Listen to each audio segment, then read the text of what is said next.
All right, hello, this is Mike again with the NetPicks Options Academy. This is the weekend recap video for Saturday, October 31st.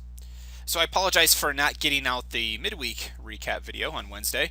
I was out of town. I was traveling all week, so I did not have a chance to get the video recorded and produced. So we have a lot to talk about today. Very active market again last week to the upside. We have a lot of charts to go through, so pretty interesting. We'll start out by taking a look at the market as a whole, taking kind of a big picture view, and then we'll dial it into some of the individual stocks that we've been talking about over the past number of weeks in these recap videos. So let's go ahead and start out here with trying to put some context around where this market's been and where it could potentially be heading here over the next few weeks. So we've had a lot of news come out here over the last couple of weeks. We've had earnings season that's been in high gear. I mean, we've had a lot of big names with overnight earnings gaps. I'm thinking specifically of Apple and Amazon and Google and Netflix. I mean, a lot of the big market movers have released their quarterly earnings. So with those out of the way, okay, and to be honest, it was kind of a mixed season. We got off to a horrible start with earnings season. A lot of the earnings numbers that came out were terrible, but they recovered in a big way. I mean, a lot of the tech names, a lot of the big names came out with pretty good numbers. So the market has reacted accordingly. I mean, we're zooming right back to the upside. The issue is, with a lot of the earnings out of the way, what is going to be the next catalyst to get this thing moving? What's going to bring back some fear into the market and give us some two-way price action? We did have the Fed out this past week with their interest rate statement. There was no Q&A this time, no press conference. So now the focus may shift to their next meeting. Are they going to raise rates here before the end of the year? I mean, we don't know. My guess is probably no at this point. If they haven't done so already, what's going to change between now and the end of the year? So that aside, you guys know that I'm not a fundamental trader. I'm a technical trader. But what I'm looking for here's what is going to be the next catalyst to get us to move. So if I'm a technical trader, if I purely look at the charts here, here's a daily chart of the SPY. Where's the S&P going? Well, I mean, look at this incredible run that we've been on over the past 3-4 weeks. I mean, it's been amazing. We went from looking like the bottom was going to fall out of this market to zooming right back to the upside, and we've done so in pretty much a straight shot to the moon. I mean, we've been extremely strong. What's amazing to me is that we've seen this move from all the way down around that 186, 187 level, all the way up to just under 210 without any type of a pause. I mean, we had hardly any selling in this whole period of time here. It's been just about every day the market just grinds its way to the upside. So it's great for the bulls. What's concerning here, okay, long term, we want two-way price action. Okay, because otherwise we're going to get into that dull, just grind to the upside, which we got stuck with the past couple of years. So I don't really care which way the market goes, as long as there's two-way price action, as long as the market's moving in a stair-step fashion where it's 2 steps forward, 1 step back, I can work with that. What I can't work with, well, we can, but it's frustrating, is when you get into a one-way move, especially to the upside when volatility contracts. That's extremely frustrating. Because when that happens, your playbook shrinks. There's not as much that you can do. We can still be profitable, as you're going to see when I get over to the individual charts, but it's just you have to be pickier. You have to be more disciplined to your system. So what am I expecting next week? Well, we are way overdue for a pullback. I'm not expecting us to get back down to 187 and retest those lows again, but I would like to see a pullback at least into that 203, 204 range. I mean, I think that'd be a great start. That would keep the bulls and the bears happy, in my opinion, because it's not the bottom's not falling out of the market. That keeps the bulls happy, and it also keeps the bears happy as well. It gives us a little bit of stuff to do there on the downside. I think that would be healthy for everybody. So I'd like to see it test this little cluster of moving averages in here. We've got a mix of moving averages in there. We've got some of the exponential moving averages, the simple moving averages. There's just a whole cluster of them right around that 204, 203 range. So I'd love to get us to test that level. I get questions about Fibonacci tools quite a bit. I don't use Fibonacci's all that often. I mean, when you start to get a move like this straight in one direction, I mean, I guess you could draw, let's just use that low here and take it up. If we did put in a high late last week, I mean, we could identify that level. I mean, could you look at some Fibonacci levels in there? I mean, you can already see, the 23.6% retracements right around 204.50. The 38.2% retracements around 201. So, if you're a Fibonacci user, I mean, you can definitely apply those here. And we'll see if we can get a pullback into those levels and kind of retrace before we head back higher. With how crazy this market has been, I would not be surprised at all if we get back up to all-time highs before the end of the year. I mean, going back a couple weeks, that seemed pretty ridiculous to even talk about. But at this point, nothing would surprise me. So we'll see what happens. On the upside, that 210 level I think is going to be a pretty strong area of resistance for the bulls to get through, especially given how extended we are to the upside. So I'm expecting a move to the downside next week. So that's kind of how I'm looking to play it. But of course, we'll wait and see what price action gives us to start the week. And that all of that analysis, it really holds true for the QQQ, the Nasdaq ETF, and the Dow ETF, which is DIA. They are all in very similar areas. We've seen very similar patterns here the last few weeks.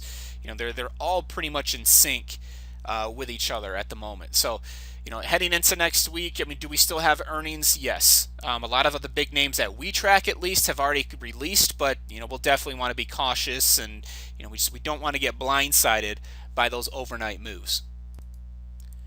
All right, so here's the Nasdaq ETF. This is a pretty clear picture here as well. I mean, we are very, very extended here also. So, if we can get a pullback into the 109.50, 108.50 levels, I would love to see that into next week. That would be great. Kind of reset the system. And what I mean there is I don't want to continue to chase this move higher.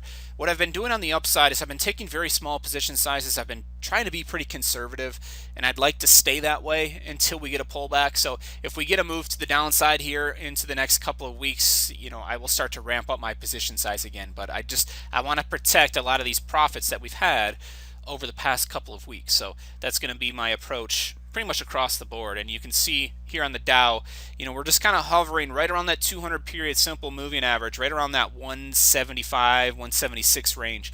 We'll see if we can break that to the downside as well. And of course, if we continue to plow higher, what we're going to have to watch is volume and volatility.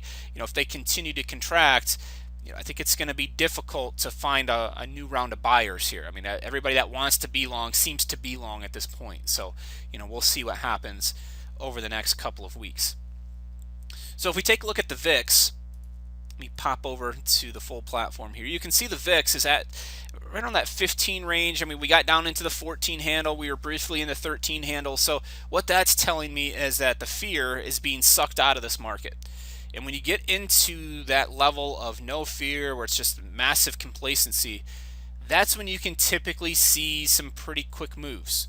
Now that sounds like those statements kind of contradict, but when you get to a point of complacency, that's when you can start to see the profit taking and those big moves out of nowhere. And everybody has seen big moves to the upside. Everybody has seen big gains.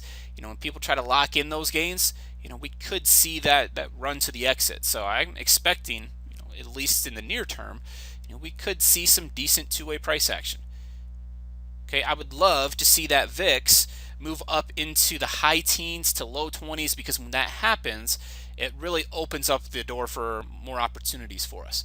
Our playbook expands. There's more things that we can do. We can sell premium, all things that I really like to see as a trader. So that would be an ideal scenario for us, but ultimately we're gonna be at the mercy of the market here. We'll see what happens over the next few weeks. All right, so let's work through a number of these charts. I'm probably not going to have time to go through all of them that I'd like to today, because I don't want to let this video go too long. But let's walk through some of these charts, because we've seen some really nice moves here over the past couple of weeks, and specifically on these moves to the upside.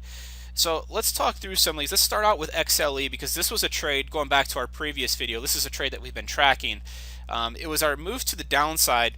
XLE, it's one of those names where it's a test of patience at times. It's not one of the fast movers. It's not going to be, the high-flying tech name. You have to be more patient. That's exactly what happened on this move to the downside. Okay, I mean, we had to survive about a week's worth of chop there before it finally broke to the downside, which we finally got last week. So we did hit full target on this. wasn't a home run winner. I mean, just because it took more time for it to develop, but it was a winner nonetheless. I'm not going to complain about booking profits. So the market did bounce into late last week, and we're now in the long trade. Okay, so now we're just going to wait and see, does energy want to continue to bounce? That long trade did trigger, and we've got targets there. You can see them on the chart. 68.97 and 70.56 are our two targets on the upside, and that stop on the downside is right around that 66.20 level. So we are now in a long position. Most of these options positions, because the volatility is so low right now, I'm in a lot of long call spreads out in the November options, the monthly options. I'm not doing anything with the weeklies.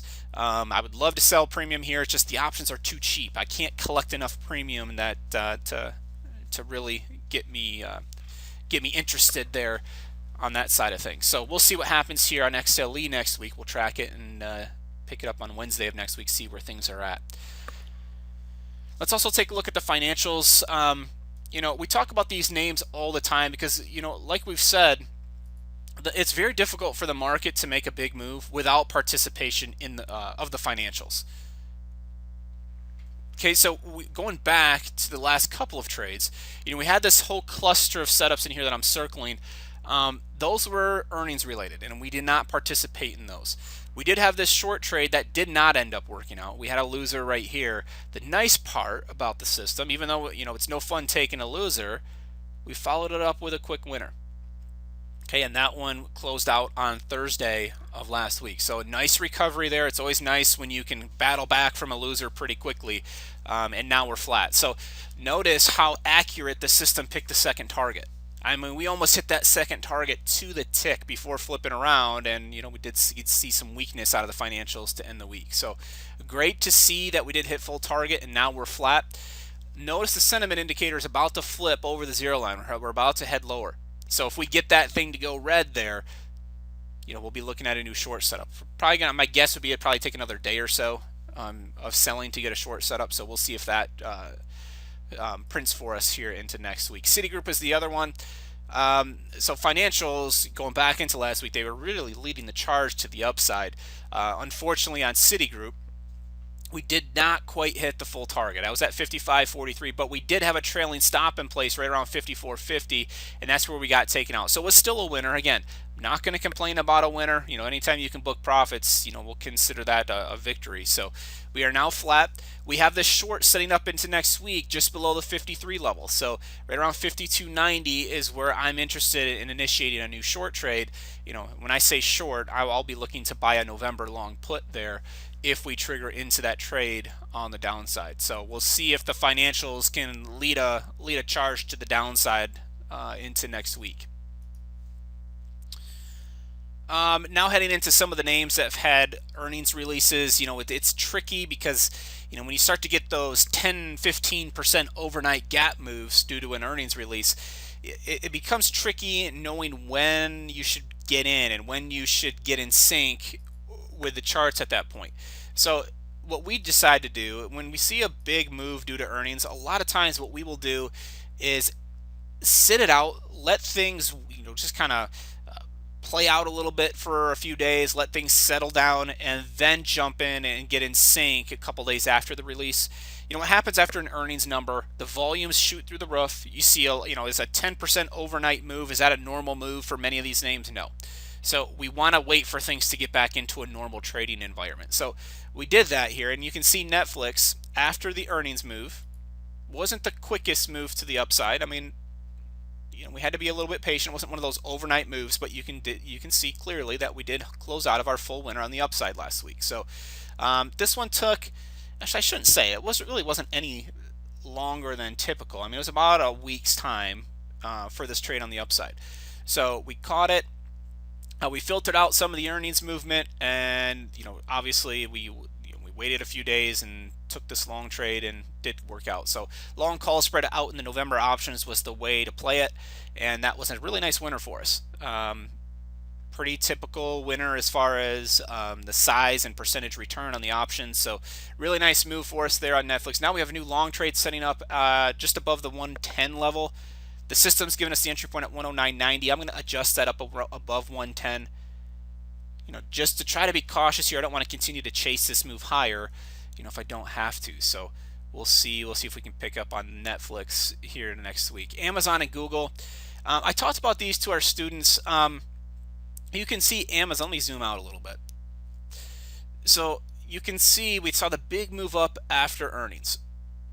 Okay, we did get price action to retrace a little bit. It did pull back, and then it gave us a new long trade. Okay, now this one you had to be very very cautious, and you had to be quick to catch it. Number one, I'm not thrilled with this trade because it's in the direction of the earnings gap. We saw a big overnight gap right here, just a $60 move to the upside overnight. And then we saw the next trade in the direction of that overnight gap. We got a long trade. I don't typically like those situations. I don't like chasing the move higher without seeing more of a gap fill. Okay, so I encouraged our students, if you're going to take this trade, take it very small, take it with a call spread, conserve that capital. And fortunately, a number of my students did take that advice, and they did take the trade. They didn't sit on the sidelines, and it paid off in a big way. So I did not take this trade personally, to be fully transparent. Like I said, I was traveling last week. This one triggered in on Tuesday. Okay, I was traveling most of the day on Tuesday, so I did not take the trade. And unfortunately, I missed out on a really nice winner. So system had a nice grind to the upside for most of last week, and now the system's flat. Okay, so really nice move, and we're in desperate need of a pullback at this point on Amazon. Very similar story on Google. Okay, we saw the big gap up after earnings on Google. Let me zoom out a little bit so you can see it here. There's the big overnight earnings gap. And then we got this, we kind of got a drift to the downside, and then we got this long trade to trigger in on Tuesday of last week. Here again, I did not take this trade. It was a small winner. We didn't hit full target. We ended up getting taken out at our trailing stop right here. It was a small little winner if you took it with a call spread out in November, but that was another one. Because of my travel schedule, I did not take it. So unfortunately, traveling last week cost me a couple of winners.